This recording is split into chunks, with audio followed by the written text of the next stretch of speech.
Como es bien sabido, Lola Clavero fue escritora desde el mismo momento en que nació, lo cual es una cosa de mucho mérito que se da solamente en uno de cada 350.000 hijos de vecino. Encontró su vocación ya en la misma cuna, revuelta con los chupetes, los peluches y los sonajeros. A decir de sus biógrafos, la primera palabra que pronunció no fue papá ni mamá, sino uma, pluma. De niña tuvo preocupados un tiempo a sus padres, pues conocía a Rodion Romanovich Raskolnikov y a los otros personajes de Crimen y Castigo, al tiempo que desconocía todavía quiénes eran el Correcaminos, el Coyote o Pedro Picapiedra. Su juventud no fue mucho mejor, porque ahuyentó a alguno de sus posibles novios, pues se pasaba las tardes contándoles sin cesar los argumentos de las novelas que escribía incansablemente. Pero bueno, esto tuvo su lado bueno, no para ella, claro está, sino para sus lectores presentes y futuros, que pueden gozar ahora con la habilidad escritural que Lola adquirió en aquellos años. La señora Clavero se licenció en Filología Clásica e Hispánica, lo que la califica inmediatamente como una tipa muy rara, de esas a las que les gusta sorprendentemente su propia cultura, lo cual es una ventaja y un punto añadido para cualquier escritora que se precie. En la actualidad más inmediata, y ya en pleno apogeo de sus cualidades y sus capacidades creativas, nuestra autora apila libro sobre libro para construir una catedral literaria que no sabemos cuándo terminará, pero que dejará asombradas a las generaciones posteriores a la suya, como es la finalidad y la obligación de toda catedral hecha como Dios manda. Hasta ahora lleva ya erigidas unas cuantas paredes con vidrieras, varias columnas y algún que otro arbotante, a los que les ha dado nombres como Sola en el mundo, Masculino singular, El horror es mío, Historia de la vida puñetera, La confesión nefanda del asesino improbable, Un invierno en el paraíso, Aventuras y desventuras de Pitita Pijiguala y otros a los que no hago alusión, porque no me acuerdo ahora mismo de sus títulos, pero que son tan libros tan buenos como los mencionamos. Lola, la verdad, ¿para qué vamos a decir? Lola ha obtenido numerosos reconocimientos, ha ganado muchos premios literarios a los que ha optado, e incluso alguno al que ni siquiera se había presentado, ¿no? Pero bueno, no voy a insistir en su retahíla de logros, porque los españoles somos envidiosos y no nos gusta ver triunfar al vecino. Con el libro que hoy se presenta, ¿cómo se llama? Ah, sí, Los Olvidados. Bueno, los que compren el libro lo van a pasar de rechupete, porque es enormemente entretenido a la par que didáctico, por no hablar de lo bien encuadernado que está, ya que las hojas no se sueltan, no transparentan en absoluto y ni siquiera huele mal la tinta con el que se ha impreso. Es un libro estupendo. Nos atrevemos a decir que si no les gusta, el editor les devolverá el dinero que hayan invertido en su compra, siempre y cuando consigan encontrar al editor, porque tiene especial habilidad para esconderse en estos casos. Sí, pero bueno, yo les garantizo que tal persecución no hará ninguna falta, más bien al contrario. Para seguir deleitándose, querrán ustedes buscar más textos de esta autora, que le ha declarado la guerra al aburrimiento y hasta el momento ha ido ganando todas las batallas. En Los Olvidados hay personajes interesantes, situaciones intrigantes, enigmas apasionantes, datos significantes, descripciones elegantes, anécdotas picantes, conflictos hilarantes, diálogos chispeantes, bromas descacharrantes, efectos impresionantes y sorpresas constantes. Las cosas que nos cuentan no son cargantes, ni pedantes, ni redundantes, ni aberrantes, sino apasionantes, brillantes e inspirantes, porque es una obra como las de antes.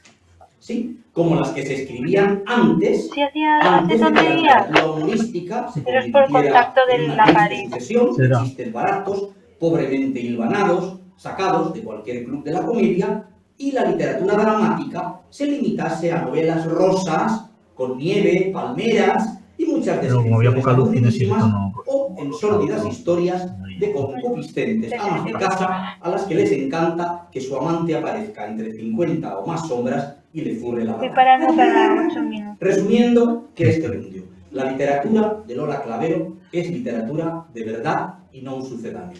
Les invito a que la disfruten.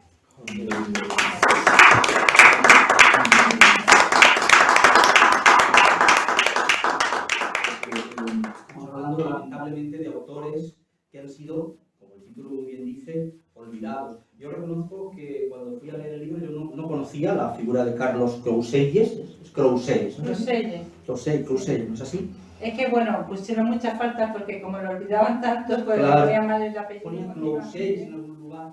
Y eso que el público, un montón de periódicos, en Germinal, el público en El País de aquellos tiempos, que no es el mismo de ahora, público en España Nueva, era muy famoso en Madrid. Es que lo más curioso es que ellos triunfaron. O sea, que yo creo que, bueno, pues si no tenía ningún éxito entonces Miguel de Unamuno, ni Juan Ramón Jiménez, ni Azorín, y al final son los que han quedado. O sea, que no tener éxito ahora, a lo mejor significa tenerlo en la posteridad.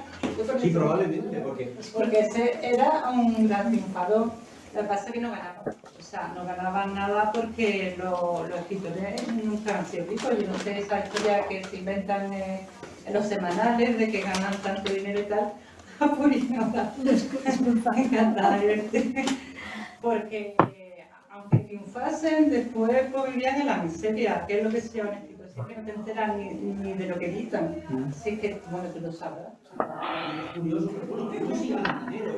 Pero cuando hablamos de la novela de los años 10, de los años 20, pensamos Pío Baroja, pensamos... Pero luego, cuando ves las estadísticas, resulta que el autor que más vendía, y ese sí ganó mucho dinero, era Felipe Trigo, que es un señor que escribía unas novelas pseudoeróticas y que hoy en día nadie se acuerda de él, ni siquiera las puedes encontrar esas novelas, o sea, en alguna librería delante, porque han pasado por completo de moda y ya la gente ni recuerda su nombre ni aparece en las historias de la literatura, pero ya hubiera querido Pío Baroja o hubiera querido Blasco Ibáñez vender tanto como vendió este señor, que realmente... Pero se enriquecería el editor, pero a lo mejor... Bueno, el editor que no seguramente... vendió muchísimo, él igual no ganó. Bueno, él seguramente no ganó, porque Joaquín Vicenta también que sale en el libro, era un dios y bueno, pues tampoco, bueno, también se lo gastaba, todo lo que él conseguía se lo gastaba, lo sabrás tú también.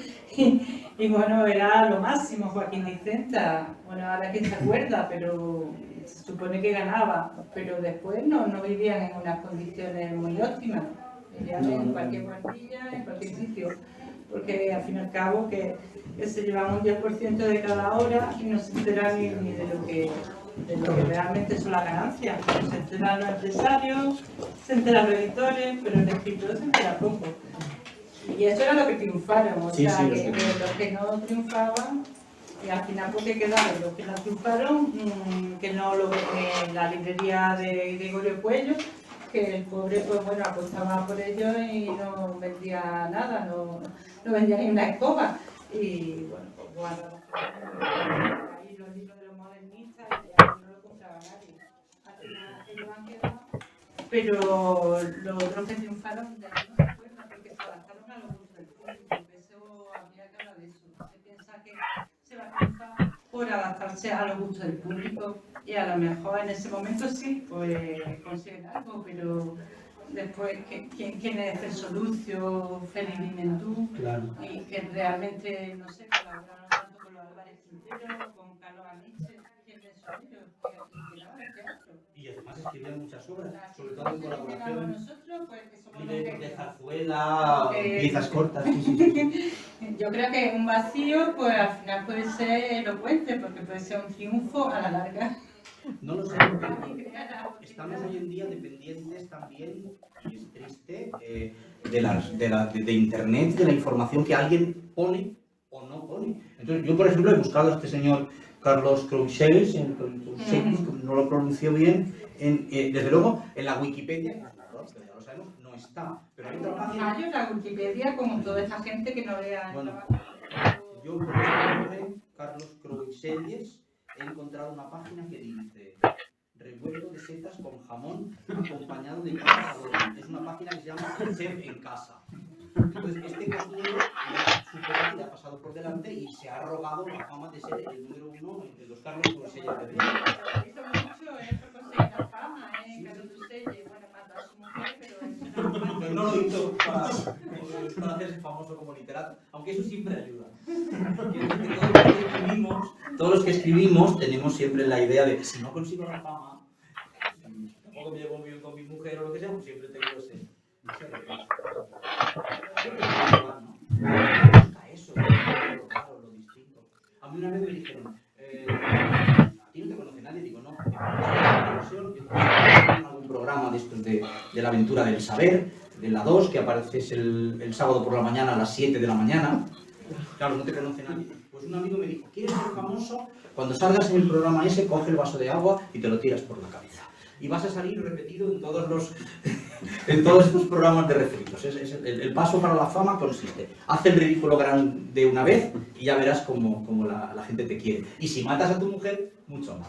Pues en verdad, la verdad, lo que fue sacrificio de matar a su mujer, que yo creo que él no pensaba, porque era como un pacto que para eso hay que leerse el libro, para saber la resolución, porque cuando yo me enteré de la verdad, yo había leído algo y me llamó la atención, pero tenía una profesora de doctorado, Isabel Jiménez Morales, que es una investigadora maravillosa, y estaba dando pues, una serie de conferencias sobre el teatro en Málaga, y le dije, ayúdame, porque yo no sé muy bien cómo acaba y quiero ser rigurosa, no quiero contar una mentira.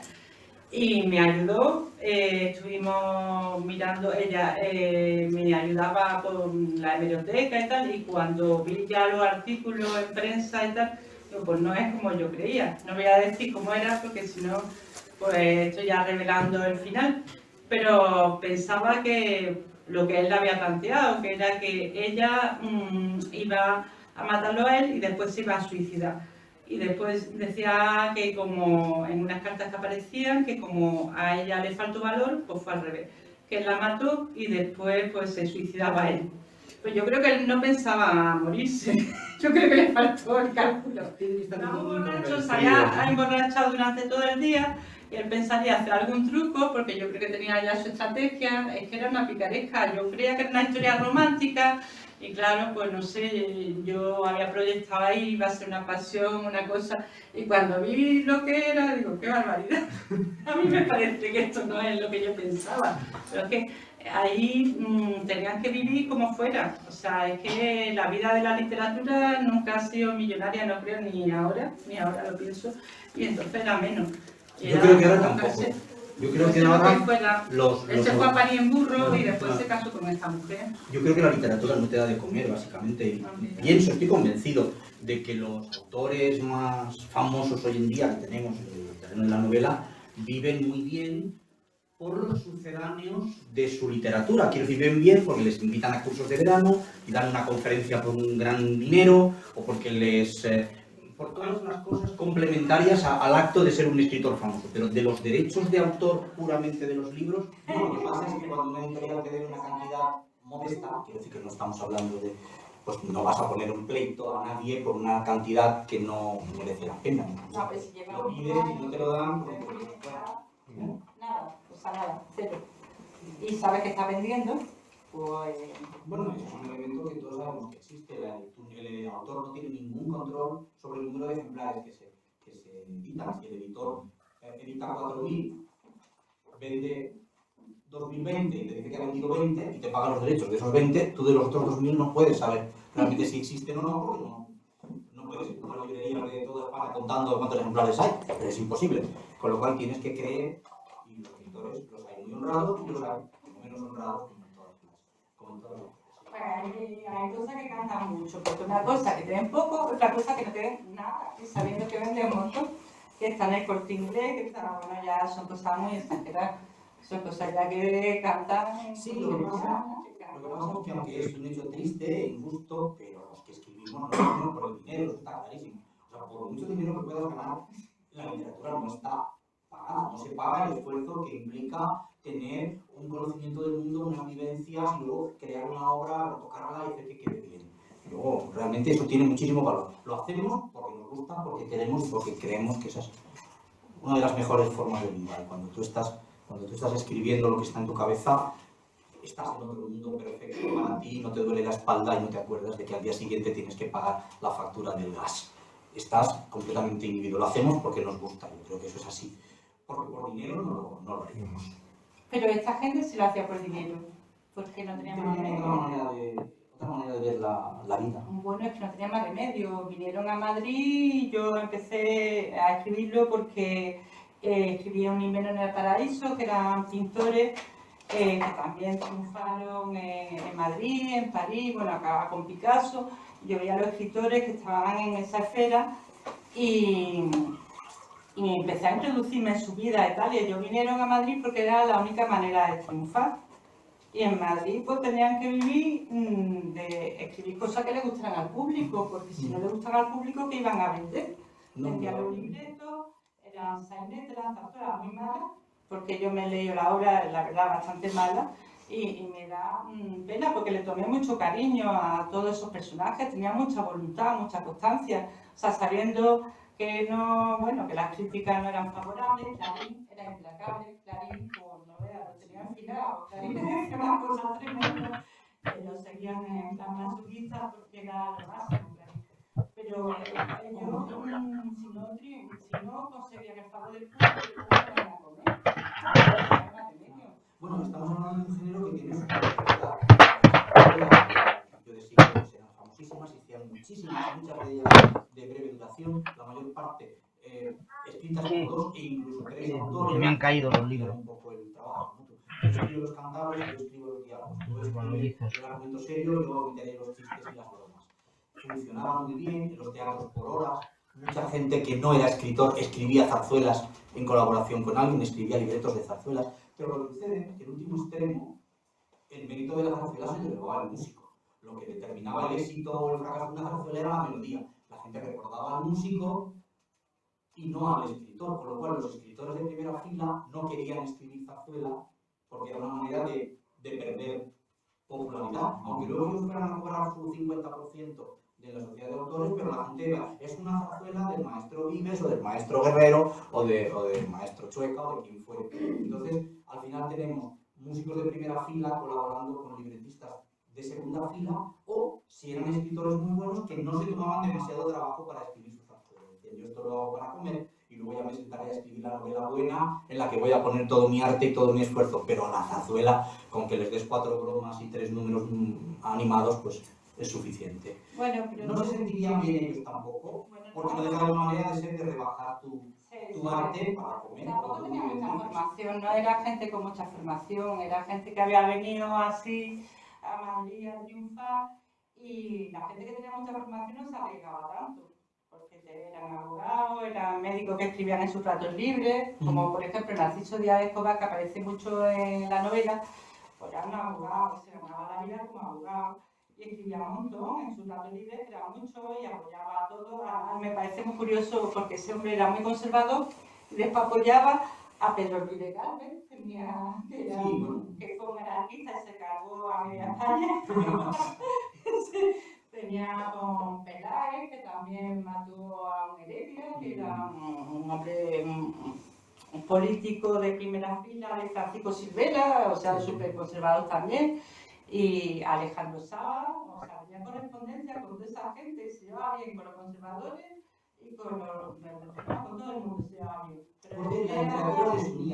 Pero que es muy bueno escribir cuando uno tiene un oficio que le da mucho dinero y lo hace en los ratos libres, tiene mejor humor, la cosa mucho mejor. Pero esta gente que tenía, o sea, que buscarse la vida, que no tenía más remedio que comer con eso, pues aguantaba un montón de cosas. Claro. Y además que había mucha competencia, porque en aquellos años, estamos hablando del primer tercio del siglo XX, la literatura española, buena o mala, fue abundantísima, había muchísimas personas, no como en otros momentos posteriores.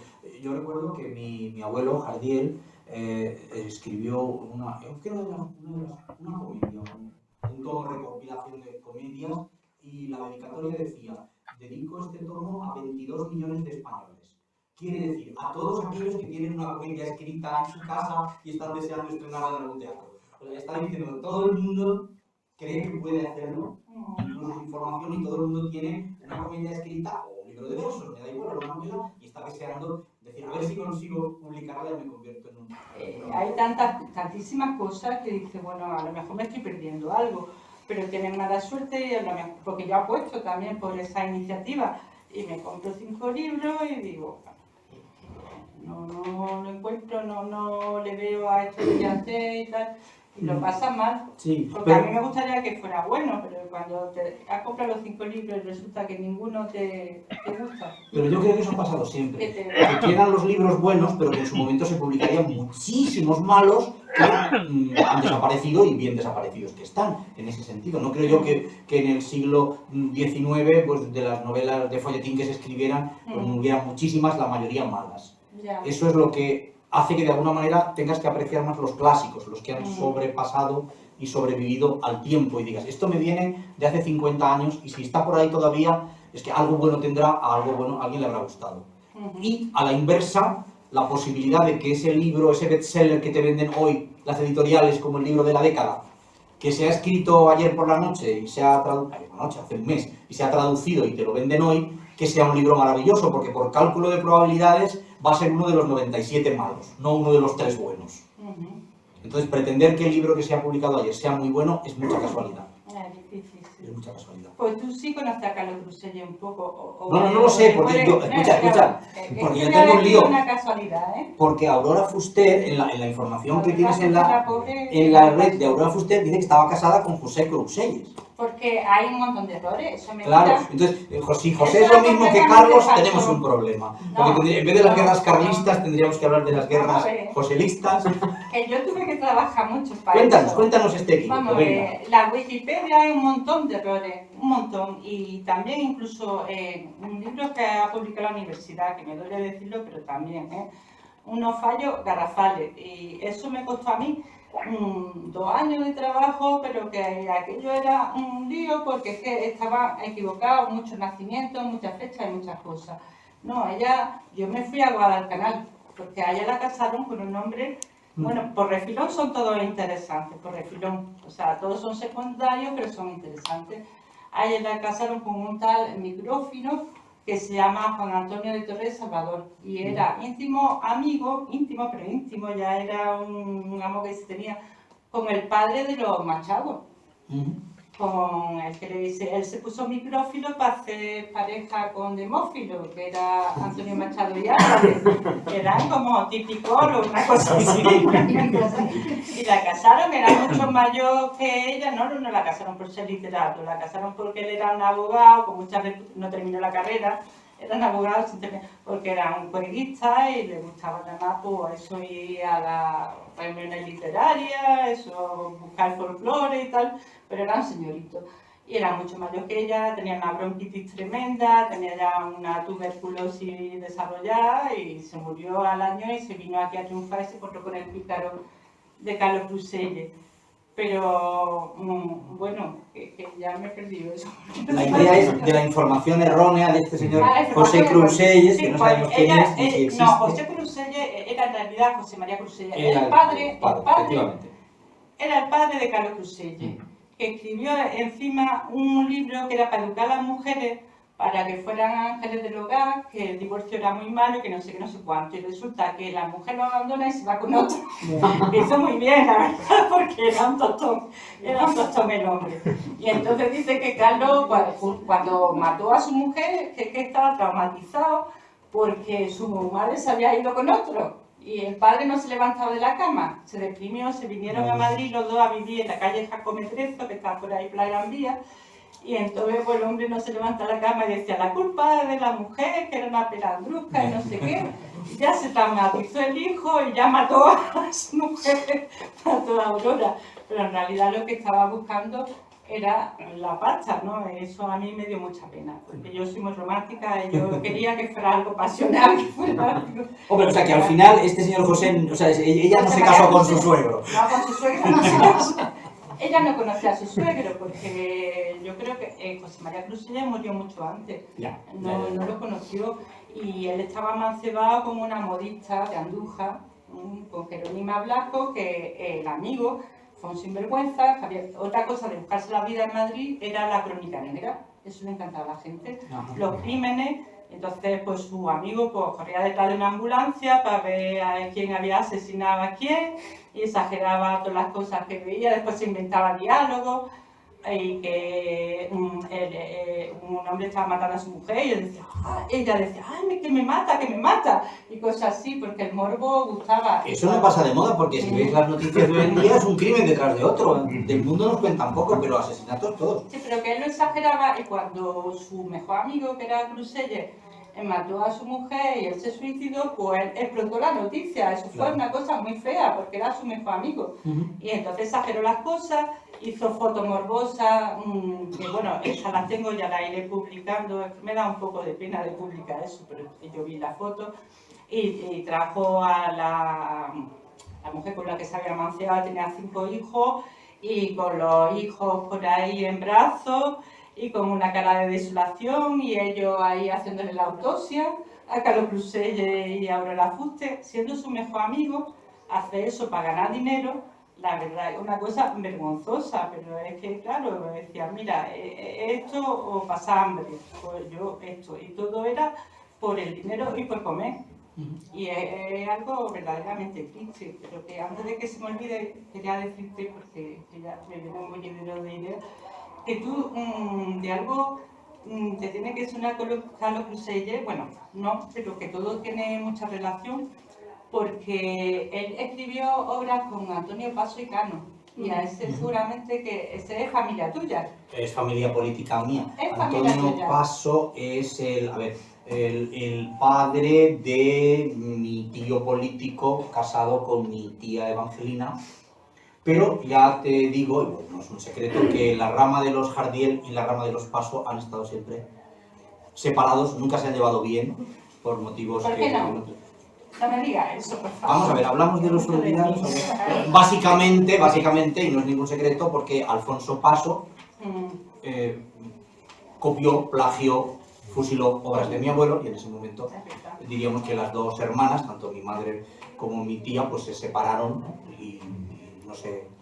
y no se ha vuelto un poco a tocar el tema, no quiere decir que no tengamos relaciones cordiales, la siguiente generación, pero en un momento dado, pues... Alfonso Paso era un oportunista, según... Alfonso Paso era un señor que quería ser millonario y le daba igual serlo con cualquier oficio. O eligió el del teatro, porque lo conocía, le venía de familia, su padre lo era, su abuelo lo había sido, su tío, entonces él conocía el teatro y decidió hacer un teatro fácil, un teatro que diera mucho dinero.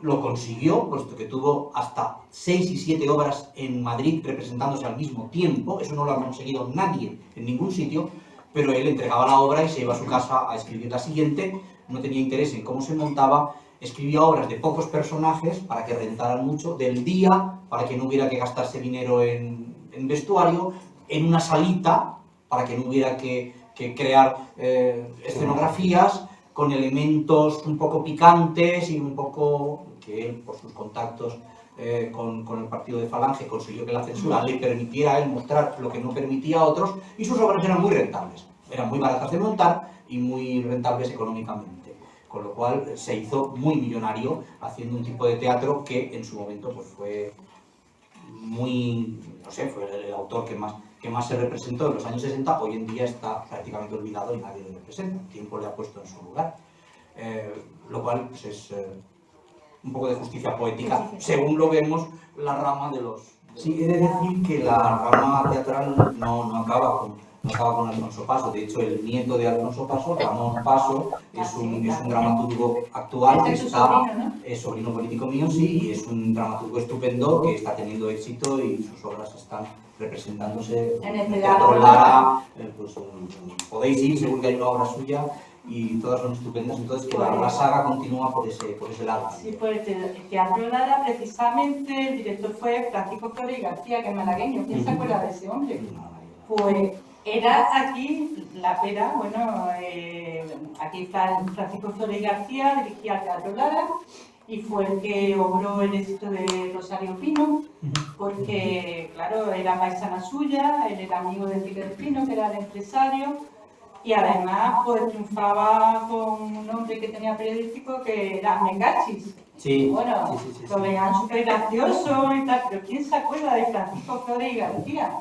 Es que es impresionante. O de Yáñez, que fue otro de los productores, vamos, el el empresario del Teatro Lara. El Teatro Lara ha sido importantísimo en el teatro español. Allí se estrena Los intereses creados, de Benavente, que luego es una obra que gana el premio Nobel, no por toda la obra como se hace ahora, sino precisamente por esa obra. En el Teatro Lara estrena Jardiel su primera comedia, en el año 27, Una noche de primavera sin sueño, y muchos otros autores se han formado allí, y luego han tenido éxito en el Teatro de la Comedia, que era el lugar donde se formaba un autor, ¿no? Pero realmente empezaron en Lara. O sea que el Teatro Lara es un momento histórico, cultural, sí. tendría que ser declarado, ¿no?, patrimonio de la humanidad, no por el edificio, sino por las cosas culturales que han tenido lugar dentro.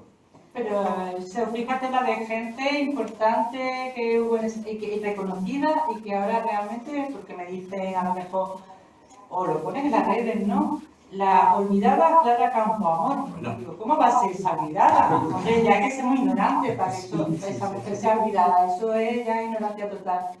No, pero esta gente realmente es que nadie se acuerda. Es que yo algunos nombres me sorprendí. Quizá porque había muchos, porque en aquella época Madrid era muy pequeño desde el punto de vista cultural, incluso desde el punto de vista geográfico, ¿no?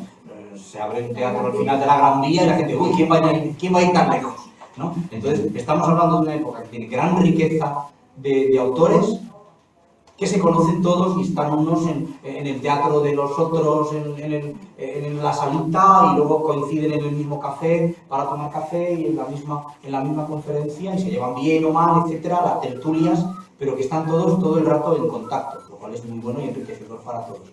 Quiero decir que yo imagino que un señor que caminara por las calles de Madrid en el año 15, el año 20, podría estar tropezándose con eminencias de esas olvidadas o no olvidadas de hoy, pues porque tenían también un circuito muy reducido. Una pregunta que quiero hacer: ¿la obra de estos señores va a perdurar, se va a recuperar, se va a olvidar? ¿Cómo está el tema editorial o el tema? Yo creo que se va a olvidar completamente y bueno, pues también tiene su razón, porque no tenía mucha calidad. En realidad Bueno, por eso no es obvio para que no se investigue sobre ellos. Se investiga. Lo que pasa es que realmente, a ver, ahora se publica la antología de Arturo Reyes, pero bueno, es que Arturo Reyes escribía también para gustar y son muy tópicas. La novela, yo me he leído todo de Arturo Reyes, que es malagueño, es de los que más se recuerdan. Ese no es un olvidado, Arturo Reyes no está olvidado.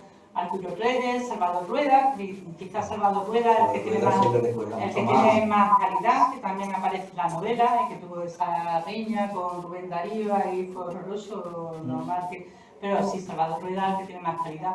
Y Manuel Martínez Barrio Nuevo, pues realmente que el hombre él salió de la ferrería como Flori García, y lo que él necesitaba era escribir folletines para ganar dinero. Entonces yo me leo casi todo también de Martínez Barrio Nuevo, pero es espantoso. Yo le tengo mucho cariño a todos estos personajes, me metí en su piel durante 2 años y para mí pues, le tengo un gran aprecio como persona, bueno, me metí en su piel, o sea, como persona, ¿no? Pero, o sea, escribían para ganarse la vida y escribían por lo que era más fácil, que lo que podía gustar, que la mayoría te hace un gusto muy malo. Cuando escribes lo que quieren los demás, deja de ser escritor, decía Camilo José Cela. Y a ti no te caerá bien, a mí sí. Pero bueno, yo pienso que tenía razón. Porque a él le decían, no, cuando escribías sobre la ciudad, no escribes sobre el campo. Cuando escribías sobre el campo, no, tienes que escribir sobre los problemas sociales. Dice, mejor hacer lo que a uno le parezca, porque es que si no, de verdad que pero Martínez Barrio Nuevo pues, era un hombre muy humilde y no tenía más remedio que hacer lo que... Y era todo tranquila de huérfanos, unos folletines horrorosos, que de una mujer muy pobre conocía a un hombre rico y al final resulta que ella era también rica porque era la nieta de un duque. Y entonces pues ya se podía casar con él, porque ya era de la misma casa, era clasista, fascista. Eran horrorosas esas novelas. Sí, bueno, pero también son un documento histórico bueno, muy escribió importante. algunas buenas que eran sobre su infancia, y esas sí son muy buenas, ¿eh? Por ejemplo, La Generala o Mi Infancia, esas son buenas, porque escribe realmente lo que le pasó en su... Y ya, se había podido ya zafar de eso de ganar dinero, y dice, voy a escribir lo que de verdad siento. Y lo que sentía era la Málaga de ese tiempo y ahí denuncia una injusticia tremenda.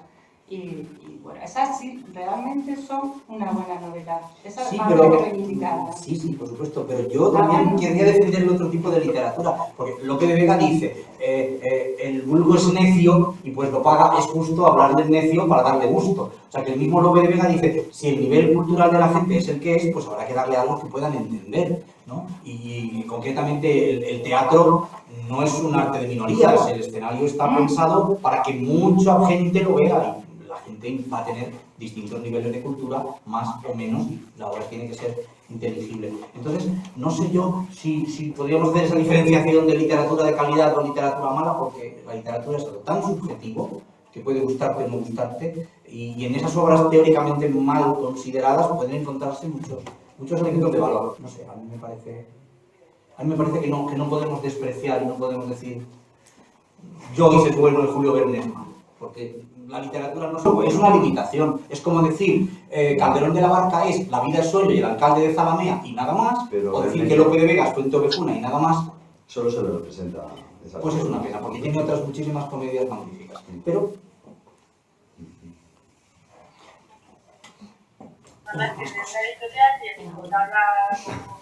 yo cuando he llegado me he sorprendido porque encuentro el otro día, bueno, a Lola la he encontrado como compañera de trabajo hace unos meses, una novela sobre una persona sobre la que yo hice una tesis doctoral, ¿no? Y entonces hablando con ella, cuando vi la foto, que era corresponder un poco a la fotografía.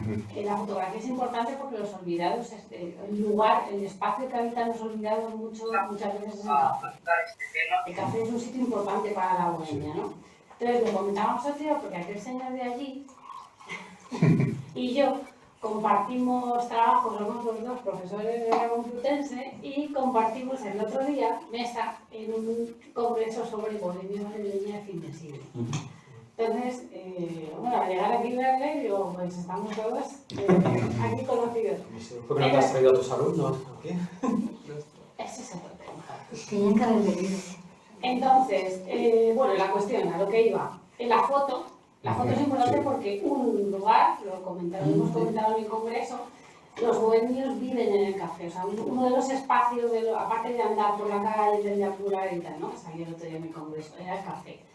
Y luego yo iba a contestar con respecto a las ediciones. Cuando yo terminé la tesis, propuse la edición de las poesías de Manuel Paso, que era una edición que lleva a la gente esperando, por ejemplo, en el mundo académico, para poder dar a los alumnos un libro del autor para poder trabajar, y no, las editoriales no están interesadas. Y no solo no están interesadas, sino que, por ejemplo, la editorial de la Universidad de Granada, tampoco está interesada en publicar al autor y no está interesada en nada sobre el autor. Un autor que políticamente es bueno, yo te digo que su teatro lo pongo de otro lado, la prosa también lo pongo de otro lado, pero políticamente es bueno. Y le debe, Juan Dragón, por ejemplo, le debe a él una figura literaria que son las lunas amarillas. Las lunas amarillas de Juan Dragón se las debe a Manuel Paso, dicho por Juan Dragón. Entonces sí que creo que sí, son perfectamente olvidados totalmente. Y luego deciros que sobre teatro, pues que el señor sabe bastante. Bueno, yo he rompido una lanza, por ejemplo, con la editorial Renacimiento, Enrique la conoce muy bien. El Renacimiento publica cosas rarísimas, interesantísimas. Entre ellas a Crusaders, yo es que me encargué de la edición de París en burro. No me digas, me encantó. Por eso vendí por acá. Me encantó. Yo creo que Juana puso el anuncio. Maravillosa. Yo soy una fan del Renacimiento, pero de hace muchísimos años. Y vi que había, bueno, todavía no había terminado la novela. Salió a París en burro, pues yo vi el cielo abierto. Estaba yo con Carlos Cruseller y venían un montón de datos que me hacían falta y fue con hallazgo, o sea, tú eres el editor de París en burro. Sí, José Miguel. No me digas. El compañero de Juana, yo que sois todos ¡Cuántas amigos. casualidades! Esto es impresionante. Enrique ha publicado muchísimo en Renacimiento y sigue publicando. Nosotros hemos publicado, Renacimiento, yo le debo la vida, Renacimiento me ha descubierto a mí, por decirlo de alguna manera. Yo había publicado muchísimos ensayos sobre literatura, sobre filosofía, sobre mitología india, que yo estuve en la India unos años, con bastante facilidad, por decirlo de alguna manera, pero no conseguía publicar obras de ficción. Yo escribía temas de humor y fue Abelardo el que de pronto un día dijo, pues esto me gusta, voy a iniciar una colección de humor con tu libro, que era una historia estúpida de la literatura, y una burla del mundo académico y crítico, y a partir de ahí he publicado muchas cosas, pero el que me dio a mi entrada en el mundo de la ficción, por decirlo así, pues fue Abelardo Linares, un gran poeta aparte de un maravilloso editor, y a partir de ahí pues el libro gustó, tuvo buenas críticas y otras editoriales empezaron a aceptar mis libros de humor y ahora solo hago eso.